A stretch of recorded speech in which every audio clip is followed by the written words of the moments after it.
What is up, everybody? So I just want to do a quick video. I was thinking to myself, what would I do if I had to start completely over from ground zero? Everything's taken away from me. Equipment, my knowledge, my clients, all of it. Just starting from ground zero, fresh start with my business. What would I do that I do differently than when I first started? And so I'm gonna kind of lay things out. And for you guys who haven't got started yet, or who are just getting started, you might want to listen to a few of these tips and follow this advice to pretty much fast track, because when it comes to growing your business, there is no set time. You could spend 5 years in this business and in 5 years never make over $5,000 a month because lack of education and systems and processes. But when you follow something that works, you could fast track. You could hit 5 figures in your first year. A lot of people are doing it, but it just takes the right foundation. And that's one thing. When I first started, I didn't have the right foundation. As far as starting this, I was young, mind you. I was in high school when I started. I was 17 years old when I literally first got a pressure washer, bought one off of Craigslist, and just started door knocking. So I started off very inefficiently, didn't know what I was doing, quit for a couple of years and started back. So if I had to start over, number one, once I came to a conclusion I was going to do this thing for real, I would write out a business plan, and then I would also do my research. I would join Facebook groups, different forums. I would, find some reliable guys on YouTube who know what they're talking about. And, I would just learn as much as I can, because being that you're dealing with people's most valuable investment, you don't just want to go out there and be some Joe Smo. And there's right ways and wrong ways to pressure wash, and to handle jobs in this business. You have a lot of guys who've been pressure washing for 20 years who are still climbing on ladders to do jobs that do not require ladders if they had the right education. So I just want to encourage you, when you start this business or whatever business you do, constantly invest in your education and never think you know it all. Never think you know it all. There's I've been doing this 4 years now, and I learn something new every day. And mind you, for the first couple of years when I was doing this, I really lacked in knowledge until I, changed my mindset, got more serious about this thing. But that would be number one, business plan and then education. Number two, which most people struggle with, is capital, just getting started. So a couple of ways you can, get capital when first starting this business. And, if I'm being completely honest, the way I would do it is, if my credit, was good when I start, if you have good credit right now, get business credit. I would access business credit. And what you can do is, the beautiful thing about it is, with business credit, if you go get an Amex business card, they don't report that to your personal. So you might have a $10,000 limit and you might spend $8K. If you did that on a personal card, it would show a high limit on there, a high usage, and lower your credit score, because how much you're utilizing. Credit utilization is a big component when it comes to credit. So I would get business credit, and for a lot of cards, they'll give you a 0% APR for 12 months or more, maybe even 15 months.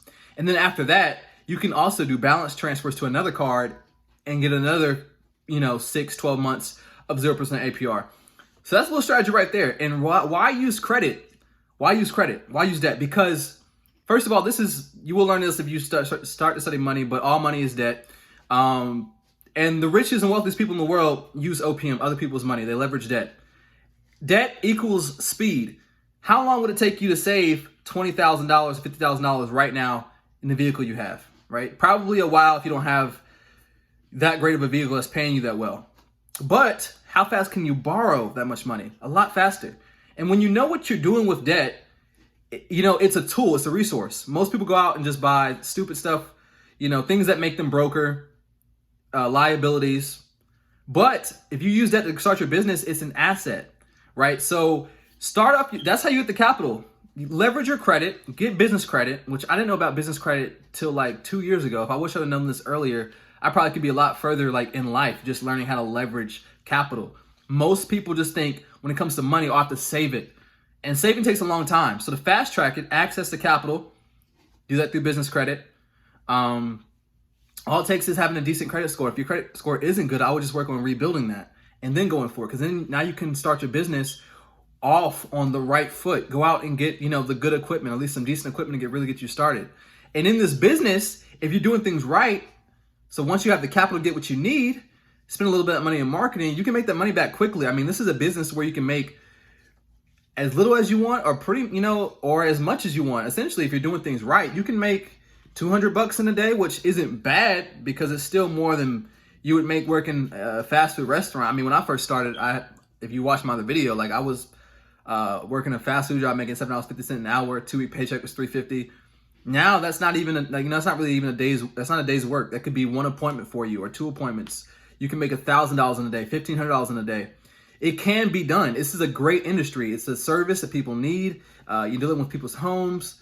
So it's a beautiful thing. You can get paid well, if you take this thing seriously. So if you start off leveraging capital, $8,000 or whatever amount it is, maybe it's even $4,000, $5,000, and you have everything you need, you can make that money back the same month, pay off your credit card fully, or ride out that interest.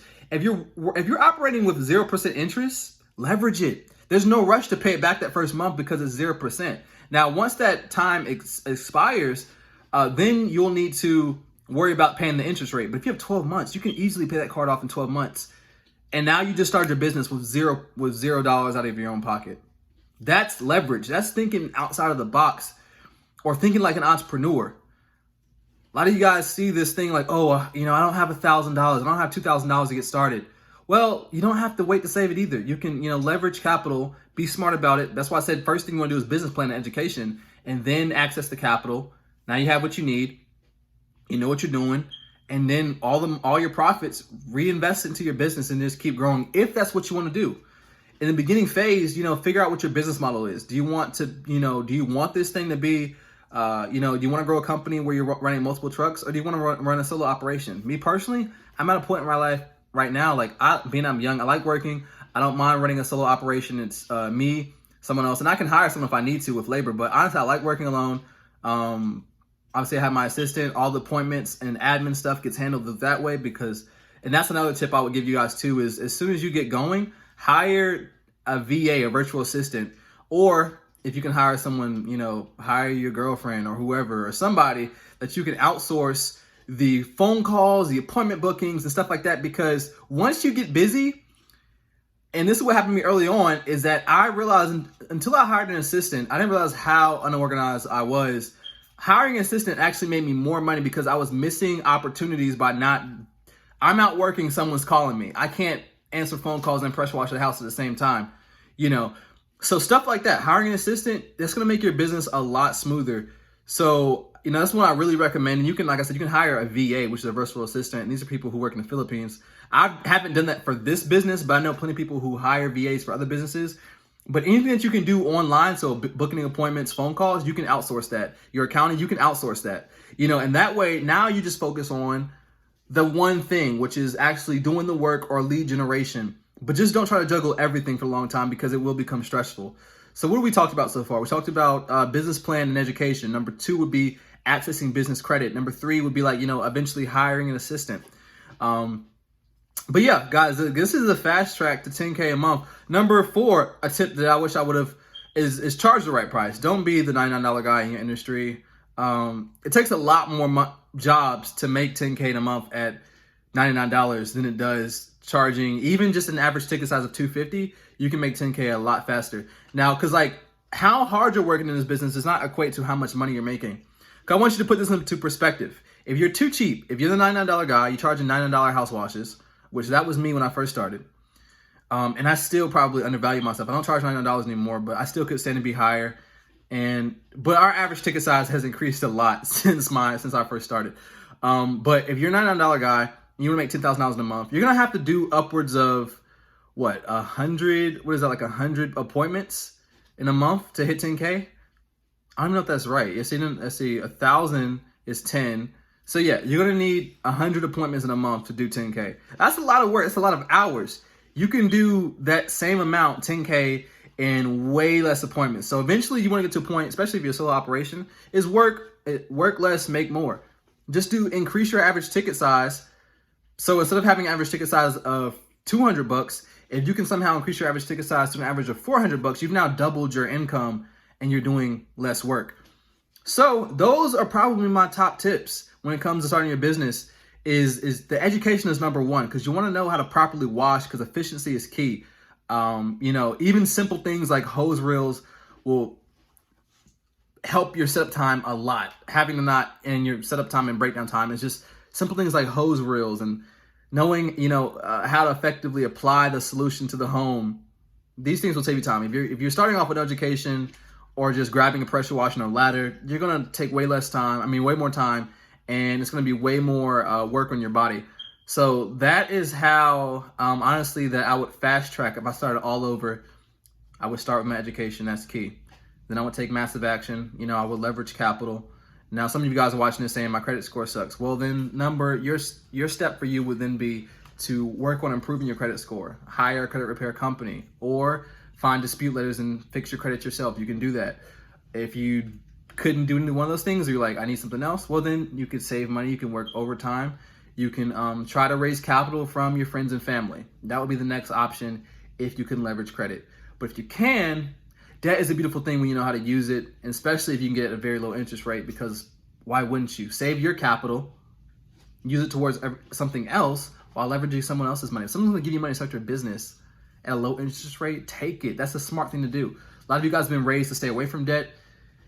Good advice for some people, bad advice for others. If you don't know how to manage debt or money, then stay away from debt. But if you're using it to grow a business or to invest, debt then can become a great resource, especially when it comes to things like in growing your business or real estate investing or just different things like that.